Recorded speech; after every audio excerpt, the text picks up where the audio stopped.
ladies and gentlemen. Welcome back to a brand new video on the RRL Redline Racing League YouTube channel. Yesterday Roscoe and I did a quote-unquote video for the driver introductions for the Monday League. Unfortunately, that had to be scrapped because Roscoe's voice wasn't recorded. So I'm going to do a fly or a solo video by myself like I did with the Saturday League. If you haven't checked that out, please do check it out. I'll leave a link in the description, or just click on the end video at the end. But yeah, so we'll just get ready for the Monday League, and we have 18 drivers plus 2 reserves. So when Roscoe and I did the video yesterday, which was a Saturday on the 22nd, there was only 17 and 1 reserve. But now there's an extra driver, so I'm going to tell you who's in what car, and we might do a predictions at the end, who knows. But if you enjoy the video, leave a like, leave a comment, subscribe to the channel if you are new to see more league racing content from RRL. I believe the Saturday race will be up soon, I think. I'm not exactly sure. And with the Monday League starting tomorrow, I thought I'll do the driver introduction today and get it up for you guys as quickly as I can. So without further ado, let's get into it. And as we can see here, we're on the Mercedes, and it's only got one driver, and the driver is actually B Dubstep 23. There's not much to say. I don't think Dubstep's in constructors fight unless he can get a teammate. I mean, there are 2 spots available, and this seat's one of them. So if you want to be Dubstep's teammate, who knows what could happen. I think drivers might be a bit stretched. He needs to be more consistent. I think he can win races, but he can also bottle a lot of other races as well. So it's a tough one with B Dubstep. I don't think he'd be in the top 5 in the drivers. Top 10 for sure. Probably be in the 6 to 10 bracket. But who knows? It's going to be not a long season. It's a short season. 14 races. I mean, who knows? Dubstep could prove me wrong and just win the championship quick, just like that. But I don't think it'll happen. I think there's just too much competition from everywhere else. Get my words right. But yeah, I don't think Dubstep will be fighting for the Drivers' Championship, which is unfortunately. And we move on to Ferrari, and this is the first of many teams that have 2 drivers, and this Ferrari team's a bit strange with its driver lineup. The driver lineup is Withers 88 and Michi 950. I think mid-table is probably where they're going to be at. I don't see them fighting for constructors unless Withers can help out Michi and get top 10s. Michi can get wins and podiums, or I wouldn't say wins. I know he can get podiums, but he needs to be more consistent. But he needs to take advantage of his favorite tracks, e.g. Brazil. I know Mitch is very quick at Brazil. He likes Brazil. He loves Brazil, which is every race was at Brazil. But unfortunately, Brazil's the last race of the season, so I mean, we're just gonna have to wait and see. Um, yeah, neither of them are gonna be in a drivers' fight. Excuse me. I think they're gonna be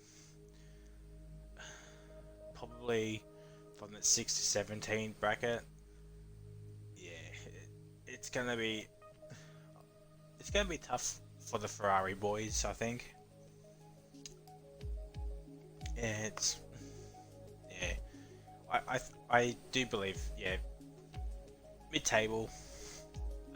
Probably going to be a mediocre season for Ferrari, which is unheard of because they're usually at the top end in real life. But yeah, I just don't see Ferrari fighting for wins and podiums, which is unfortunately. As we move on to Red Bull, and this is a driver I'm excited for, to be honest. It's Exodona 22 and is that Matt 039. This is probably the first of the big heavy hitters in the constructors. I think Exodona will be fighting for the driver's title, and I think Matt is probably going to be the number 2 to Exodona.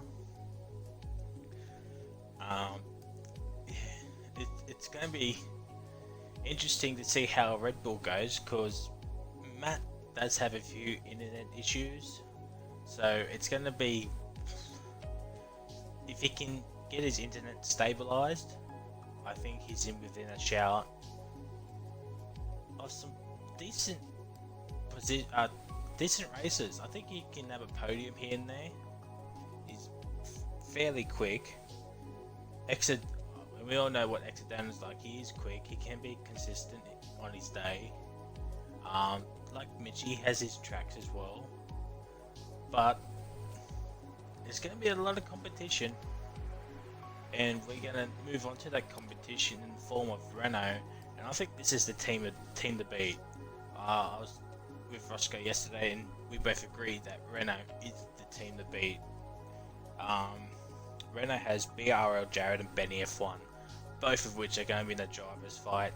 Both of them are going to be in wins and podiums. So Red Bull will need to stay consistent throughout the season and keep up the pace with the Renault boys. Yeah, I think Renault's their favourite, but who knows what could happen, because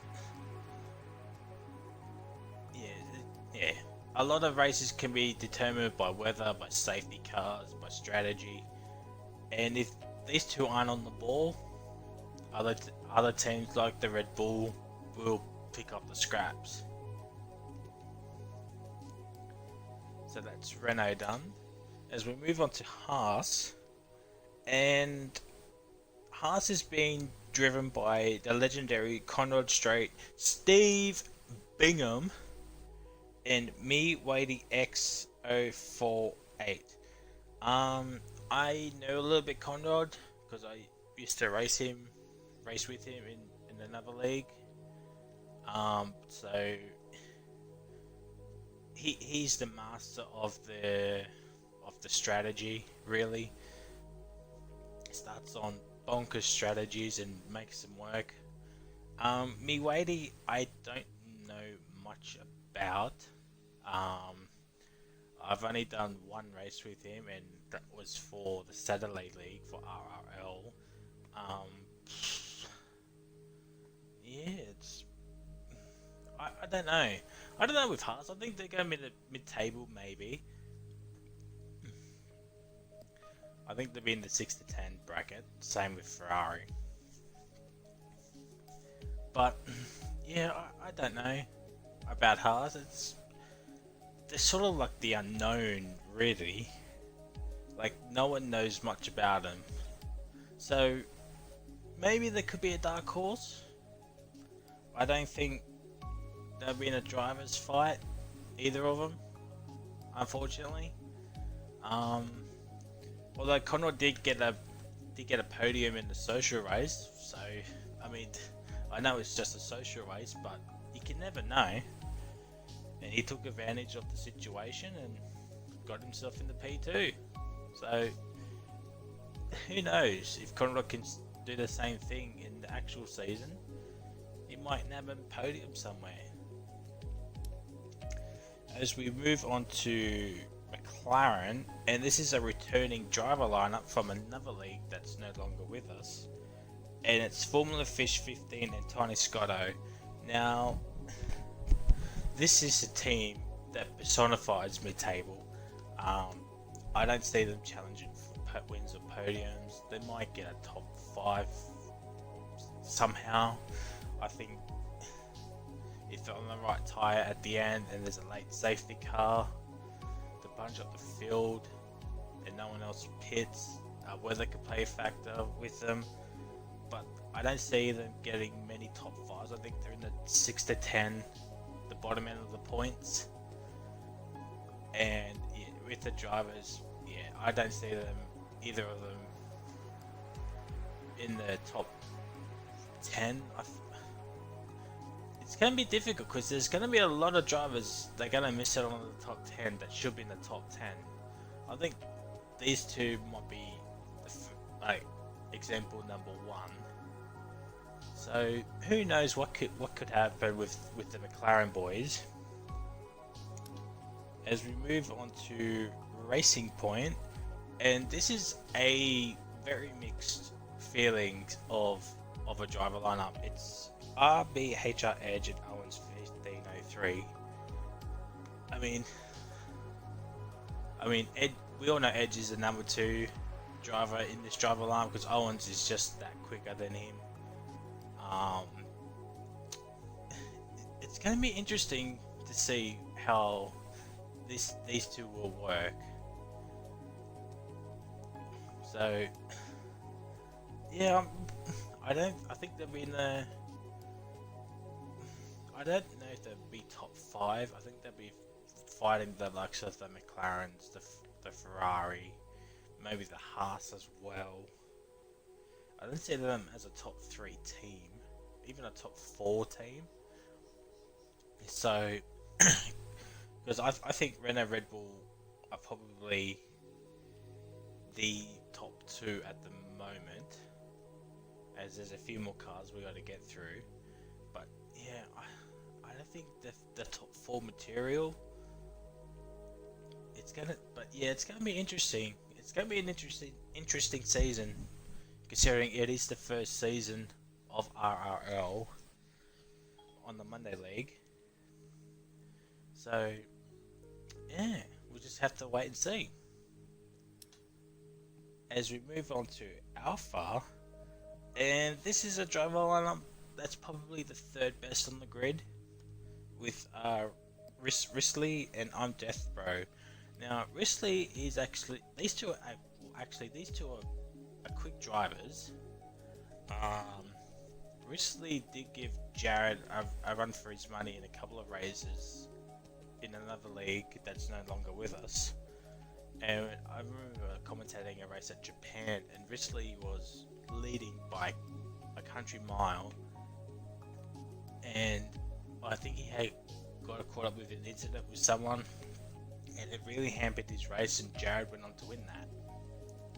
But I believe had he not get into that incident, he would have won that race at Japan. So I think Jared will have some competition in the drivers. I think Risley is one of them, and Dona is going to be another. So I think Owens won't be up there as well with the drivers. Same with Matt, and I know Benny will be up there as well. So it's gonna be a lot of interesting races to come. I'll at the end of the video I'll leave a posted shot of the standings, and at the bottom of the standings is the actual calendar. So if you want to just pause the video at the end and look at the bottom, that's where you'll see the calendar. And the first race starts tomorrow on the 24th of February at Australia. So be sure to check out my Mixer channel to watch the race live, and then go on to RRL or Redline Racing League's YouTube channel to watch it back at there as well. So that's Alpha done. We move on to Toro Rosso, and I think this is the fourth best team on the grid. This is the team of Xdil 419X and Penske. I mean, what can you say? Penske is an AOR champion. I know I said a different league's name. I shouldn't have, but you know, Penske's shows that he can win races. And Xdil is probably just going to be there to back him up. Really, if I'm being completely honest. So yeah, I believe this team is probably going to be the fourth best team in the constructors. I think the top three are going to be the Red Bull, Renault, and Alpha. I think this team will be the fourth. Yeah, I think they're going to be too quick for everyone else, but they're going to be not that close to the top three, I don't think. But who knows what could happen? I mean, as I said, Penske is a league champion, and Xdil is quick on his day. So who knows what could happen? And on to the final team, we have Williams. That car has been driven by Panish 75. I think Panish is doing this for fun, really. And that's fine. I think he just likes to race with other people. I don't see him getting any points. I don't think. I mean, he did get points in the last race for another league in AOR, but he took advantage of penalties, safety cars, and yeah, it took him a whole 21 rounds to get his first points. So yeah, it's gonna be, I don't know if Panish can get a teammate in, because I was his teammate for AOR, and sometimes he did better than I did, and it's been good results for him. So if he can get a teammate in, it might push him that extra little bit more. And this is the final seat that's available, other than the Mercedes. So you got the Mercedes and the Williams seat available. So if you want to come down, be either in the Mercedes or the Williams, please sign up. I'll leave the website link in the description down below. And yeah, and also we have two reserves who are Cowboy Oz and Neon Tridome. I think that's pretty much it. So if you are watching this back on YouTube, leave a comment down below. Give us your predictions for the upcoming season. Like who's your champion? Who's gonna be constructors champion? Who do you think is going to be the dark horse? Because I think Donut might win the championship and Renault's going to win the constructors, and the dark horse might be Owens. So I mean, it's going to be an interesting season. So leave us your thoughts down below in the comments down below. We're kicking off Monday Night League racing tomorrow at 8 PM Australian Eastern Standard Daylight Savings Time. And just give us a subscribe, leave a like. We're trying to build up the league from the ground up again. So let's get this league the subscriber numbers that it deserves, because the Saturday race was really chaotic. If you haven't watched it, please do go check it out. I think the race might be up when this goes up, I'm not sure, but when I stream the race, it will be up probably the next day on the Tuesday, the 25th. So please do subscribe to the channel and hit that bell for all notifications. And until the next time, I will see you at Australia on Monday. Bye.